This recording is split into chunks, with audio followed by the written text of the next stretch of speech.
Maar toe het ek 'n spreekbeurt gesteel. Ek het sommer ingegaan, want ons het vars uit die oomtyd toe gehoor dat het in die junior afdeling met ons baie goed gegaan het met die wiskunde en met die Afrikaans en die Conquesta wat ons geskryf het. En vir die ouens wat nie hier was, wil ek net gou sê, 'n Conquesta word geskryf as 'n eksterne vraestel en dit word geskryf deur so 1200 skole van 4 verskillende lande. Ekskuus, ek het hom nie geskryf nie, dis hoekom ek hardop. My punt is dus al gewees.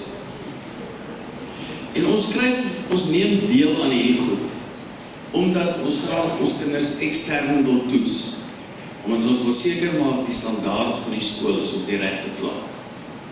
Deesdae word standaard, en ek sê dit met baie versigtigheid, binne die drade van 'n skool bepaal. En dit is baie maklik om jouself op 'n eiland te bevind, as jy jou nie meet in die buitewêreld. En toe het ek gesê, die graad 1's het in lewensvaardigheid onder die top 20 van hierdie 1200 skole gekom. Ek het voor dit het ek ook gesê, 50% van alle privaat skole neem deel in hierdie Conquesta. Graad 2's was die beste in die streek, hulle was die beste in die provinsie en hulle was die beste in Suid-Afrika. Jy sal dit onthou.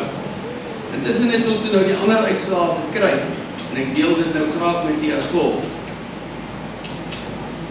Ons het Afrikaans en Engels vir graad 5 gekry, en al twee hierdie groepe is onder die top 10 in Suid-Afrika. Ek dink daarvoor kan julle lekker aan.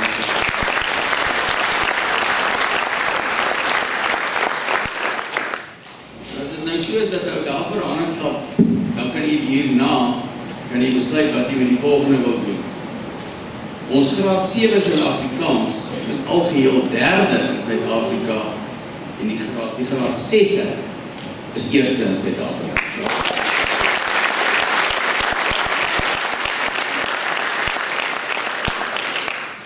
Baie geluk aan al die mense betrokke, baie geluk aan die kinders wat hard geleer het, ouers wat gehelp het en personeel wat ook hier onderhoud gegee het.